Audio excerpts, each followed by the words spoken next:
जब मन पवित्र हो जाता है और ईश्वर को पाने की तीव्रता बढ़ जाती है तो ईश्वर उस मन में स्वयं निवास करने लगते हैं।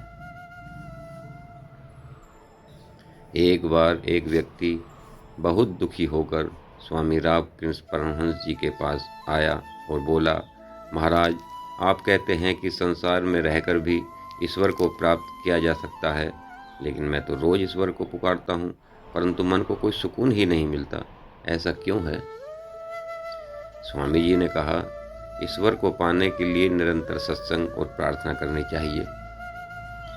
उस व्यक्ति ने कहा, प्रार्थना तो मैं निरंतर करता हूँ प्रभु, लेकिन सत्संग क्यों आवश्यक है?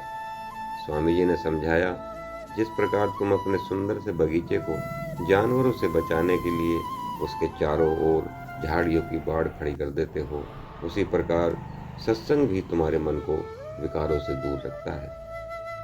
उन्होंने उस व्यक्ति को प्रार्थना के नए ढंग के बारे में बताते हुए कहा, ईश्वर को रो रो कर व्यथित होकर पुकारो।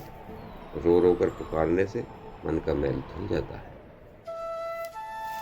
उन्होंने सुई का उदाहरण देते हुए कहा, मान लो कि मन मिट्टी से सनी हुई सुई है और ईश्वर है चुंबक। मिट्टी के रहते हुए सुई चुंबक के साथ संयोग नहीं हो सकता, लेकिन जब रोते रोते सुई की मिट्टी धुल जाती है तो चुंबक स्वयं उसे अपनी ओर खींच लेता है। यहाँ पर सुई में लगी मिट्टी से तात्पर्य है काम, क्रोध, मोह, लोभ, विषय, वासना आदि।